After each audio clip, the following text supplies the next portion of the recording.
Dear students, good morning all of you. I am Lakbir Kaur from Guru Tegh Bahadur Khalsa Public School, Kathal. I welcome you all in English class. Today I am going to read chapter number 2 of our literature reader book, that is Buying an Elephant. So this is a story written by Jules Verne.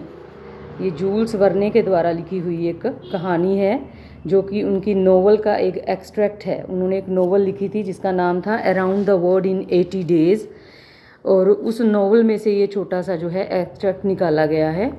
तो today we will going to read this is an extract from the novel. कहता है ये एक extract है novel में से, और novel का नाम है around the world in 80 days by Jules Verne. Its main character, a rich Englishman called Phileas Fogg, has accepted a bet to travel around the world in 80 days with his attendant Passepartout. वो कहता है कि ये जो इसका जो main character है वो इंग्लिशमैन है, मीन्स वो इंग्लैंड का रहने वाला है, एक रिच इंग्लिशमैन है, अमीर व्यक्ति है वो, और उसका नाम है फिलियास फोग। हैज़ एक्सेप्टेड ए बेट, और उसने एक शर्त स्वीकार करी है, एक बेट लगाई हुई है उसने कि वह जो है 80 दिनों में पूरे दुनिया को ट्रैवल करेगा, यात्रा करेगा, विद हिज अटेंडेंट, अपने अटेंडेंट के साथ। जो उसका सहायक है उसका नाम है पासेपार्टाउट। दे हैव रीच्ड इंडिया, वो इंडिया पहुंच जाते हैं, but the train has suddenly stopped. अब वो जब इंडिया पहुंचते हैं, जिस ट्रेन में वो बैठे होते हैं वो सडनली अचानक से रुक जाती है। And the passengers have to find another form of transport, और जो उसमें यात्री बैठे हुए थे, पैसेंजर्स बैठे हुए थे, उनको एक और ट्रांसपोर्ट की ज़रूरत पड़ती है खोजने की कि अब वो किस ट्रांसपोर्ट के ज़रिए आगे जाएंगे, है ना। Do you know which forms of transport were available in India in 1873। अब जब 1873 इंडिया की बात हो रही है, बहुत पुराना समय है, तो तब इतनी डेवलपमेंट नहीं हुई थी ट्रांसपोर्ट की। That's why the writer is asking, do you know which forms of transport were available in India that time in 1873 when this book was published। जब ये बुक पब्लिश हुई थी उनकी, जूल्स वर्ने की। It is one of the famous novels of Jules Verne, around the world in 80 days. How do you think Phileas Fogg and Passepartout continue their journey. कहते हैं आप क्या सोचते हो कि फिलियास फोग और पासेपार्टाउट जो उसका अटेंडेंट है, उन्होंने अपना ये जो जर्नी है, उनकी जो यात्रा थी, जो उसने बेट लगाई हुई थी फिलियास फोग ने कि 80 दिनों में वह पूरे संसार की यात्रा करेगा, कि वो उस पर कैसे कंटिन्यू करते हैं, उस यात्रा को कैसे आगे कंटिन्यू करते हैं। तो I am going to read this story. At 8 o'clock in the morning, कहता सुबह की 8 बजे थे, the train stopped unexpectedly in the middle of nowhere. और कहता है कि जो जिस ट्रेन पे वह यात्रा कर रहे थे वो अनएक्सपेक्टेडली भी, उन्होंने एक्सपेक्ट भी नहीं किया था कि वो रुक जाएगी, लेकिन वो एक बीच में जा कर के कहीं पे भी वो रुक जाती है। नोवेयर मीन्स कहीं जगह का उन्हें नाम नहीं पता कि वो कहाँ रुक गई, मिडल ऑफ नोवेयर उन्हें पता ही नहीं है। A few workmen's huts could be seen on one side. कहता है जब वो ट्रेन जहाँ से वो गुजर रही थी, वहाँ पे जहाँ पे वो रुकी थी, तो वहाँ पे कुछ जो काम करने वाले लोग थे, कामगार थे, मज़दूर लोग थे, उनके घर जो हैं, उनकी हट्स जो थी, उनकी जो झुग्गी झोपड़ियों टाइप जो उनकी मकान बने हुए थे वो दिखाई दे रहे थे। The conductor of the train went along calling out, और जो कंडक्टर था उस ट्रेन का वो भागता भागता साथ साथ जा रहा था ट्रेन के। The passengers will get out here, और वो कह रहा था कि यात्री अब यहाँ पर उतरेंगे। तो Phileas Fogg looked at Sir Francis Cromarty. तो फिलियास फोग जो होता है वो सर फ्रांसिस जो क्रोमाटी है उनकी तरफ देखता है। Who didn't appear to understand why the train had stopped and everyone had to get out. जिसे ये पता नहीं था, उसको देखने से पता नहीं चल रहा था फ्रांसिस को, कि उसको ये वह जानता था कि ट्रेन यहाँ पे रुक चुकी है, and everyone had to get out, और हर एक को इसमें से बाहर उतर कर आना पड़ेगा ट्रेन में से। तो पासेपार्टाउट वाज ऑल्सो सरप्राइज, तो जो पासेपार्टाउट था वो भी बड़ा ही हैरान था इस बात पे। He rushed out to find out what was happening, तो वो एकदम से भागा दौड़ा आता है और जानना चाहता है कि क्या हो गया है, कि ट्रेन क्यों एब्रप्टली जो है स्टॉप हो गई है वहाँ पे। ही रिटर्नड ऑलमोस्ट इमीडिएटली, और एकदम से वह फिर मुड़ कर आता है crying sir there is no more railway, और वो चिल्ला करके कहता है श्रीमान जी आगे कोई भी रेलवे नहीं है। मीन्स वो जो रेलवे की पटरी थी, रेलवे लाइन थी, वो जहाँ पर ट्रेन रुकी थी वहीं पे वो ख़त्म हो गई थी। आगे जो रेलवे लाइन थी अभी बिछाई जानी थी, वहाँ पे आगे रेलवे लाइन से सफ़र करने का कोई भी साधन नहीं था। What do you mean asked sir Francis. तो सर फ्रांसिस पूछते हो क्या मतलब है इससे तुम्हारा। I mean that the train goes no further. तो वो कहता है मेरा मतलब है कि ट्रेन जो है वो आगे फर्दर नहीं जाएगी। The general immediately got off the train. और वो जनरल जो था वो जल्दी से ट्रेन में से नीचे उतर कर आता है। Phileas Fogg in no hurry followed him. और जो फिलियास फोग है जो रिच इंग्लिश मैन था, वो हरी मीन्स बिना कोई देर किए उसके पीछे पीछे चलता है, फॉलो करता है।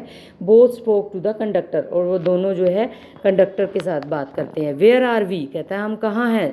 Asked sir Francis. Sir Francis उसको पूछता है कि हम कहाँ हैं। The conductor told him. Conductor ने उन्हें बताया वी स्टॉप हेयर, हम यहाँ रुक गए। वी हैव टू, कहता है और हमें यहाँ रुकना पड़ेगा। The railway is not finished, कहता है रेलवे जो है, रेलवे लाइन जो आगे फिनिश्ड ही नहीं हुई हुई है, ये आगे रेलवे की लाइन ही नहीं है। So we have to stop here. No there is still 50 more miles to build between this point and Allahabad where it starts again. वो कहता है कि नहीं, वो कहता है कि क्या ये अभी तक फिनिश नहीं हुई। वो कहता है नहीं, कहता है अभी तो 50 मील जो दूर की है यहाँ से जो रेलवे लाइन जो है बिछाई जानी है, कि इस पॉइंट से लेकर इलाहाबाद तक जहाँ से ये फिर से चालू हो जाएगी। कहता है but the papers have already said that the whole line was now open. लेकिन न्यूज़पेपर्स में तो ये बताया जा रहा है कि ये जो रेलवे लाइन है वो ओपन हो चुकी है, खुल चुकी है, बन चुकी है। वेल द पेपर्स वर रोंग। और वो कहता है आगे से, कहता है नहीं, पेपर जो हैं वो गलत बता रहे थे या गलत थे। And you have sold tickets from Bombay to Calcutta. और कहता है और तुमने जो बॉम्बे से लेकर की कैलकाटा की टिकट्स भी बेच दी हैं। Replied sir Francis. Sir Francis उसको उत्तर देता है who was beginning to get rather excited, जो कि बहुत ही एक्साइटेड हो चुका था इस बात से। उसने और मतलब चिल्ला करके ऊंची आवाज़ में कहा कि तुमने तो टिकटें भी बेच दी हैं। कहता है of course replied the conductor. अब कंडक्टर कहता है हाँ बेशक, but travellers know very well that on this part of the journey they have to find some other kind of transport. कहता है लेकिन जो यात्री हैं उनको ये सब बिल्कुल अच्छी तरह पता है कि इस जर्नी पे, जब जर्नी पे आते हैं वो यात्रा पे, इस यात्रा पे आते हैं तो they have to find some other kind of transport. They have to find कि और तरह का कोई उन्हें ट्रांसपोर्ट का व्हीकल या साधन मिले जिससे वो आगे ट्रैवल कर सकें। Sir Francis Cromarty was very angry. इस पे जो था सर फ्रांसिस थे वो बहुत नाराज़ हो गए थे। Passepartout would have like to knock the conductor down. और वो पासपोर्ट आउट जो था उसका अटेंडेंट था सर फोक का, वो भी बड़ा ही नाराज़ हो जाता है, गुस्से से भर जाता है और वो चाहता है कि वो इसे जो कंडक्टर को एक मुक्का मार के नीचे गिरा दे। नॉक द कंडक्टर डाउन, उसको इतना गुस्सा चढ़ रहा था। He didn't dare look at his master. वो अपने मास्टर की तरफ देखने की हिम्मत भी नहीं जुटा पा रहा था। Sir Francis said Mr Fogg simply.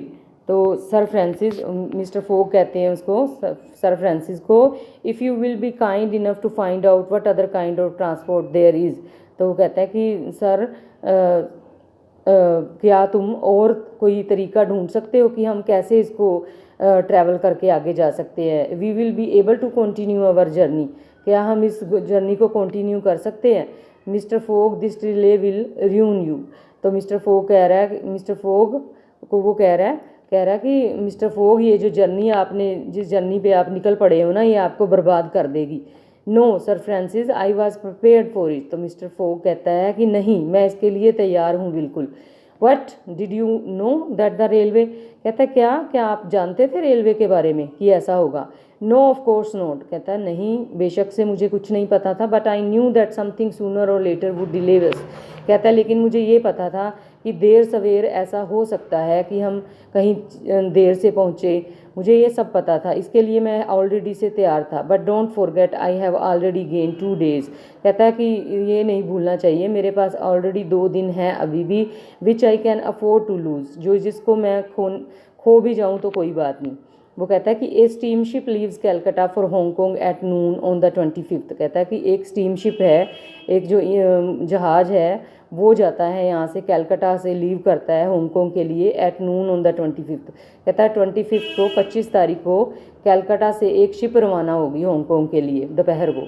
This is only the 23rd, और कहता है आज तो बस 23 तारीख है।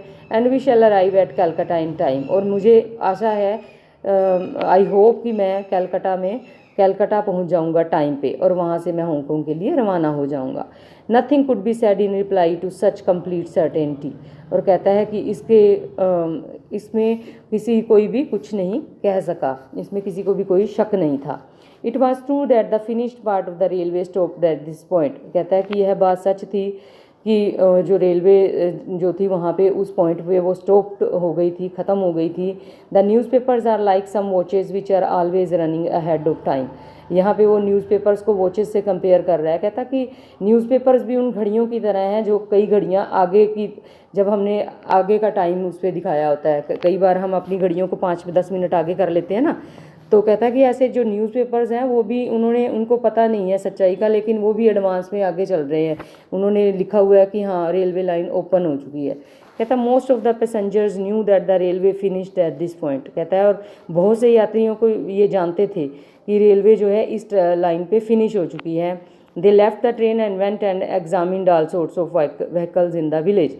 और कहता है कि उन्होंने जल्दी से ट्रेन को छोड़ दिया था, एंड वेंट एंड एग्जामिन्ड, और उन्होंने वो वहाँ से चले गए और उन्होंने और कई तरह के व्हीकल्स जो है देखने शुरू कर दिए थे विलेज में जा कर के, गाँव में जा कर के, जो पास ही गाँव लगता था।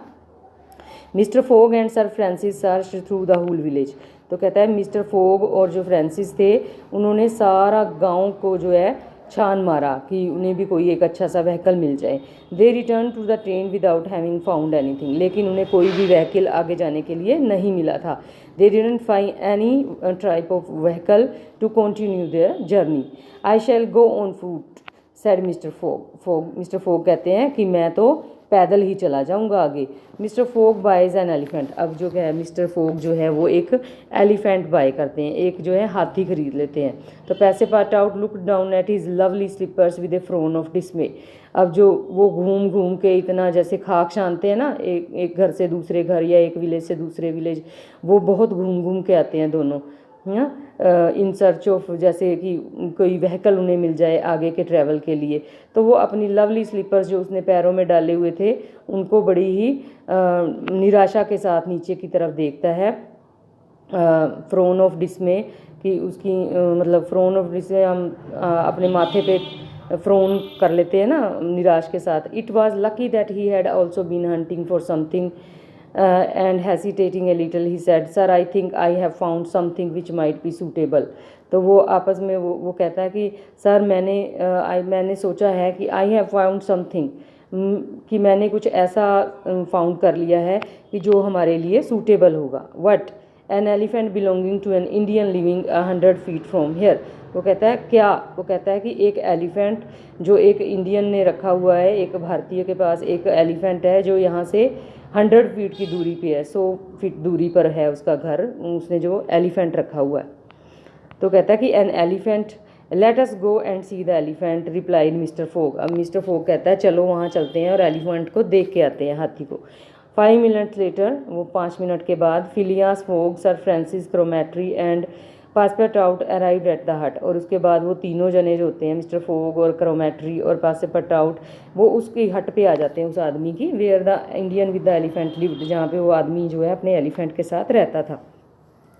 Mister fog asked him if they could see the elephant. और मिस्टर फोग उससे आदमी से पूछता है कि क्या हम तुम्हारा एलिफेंट जो है वो देख सकते हैं।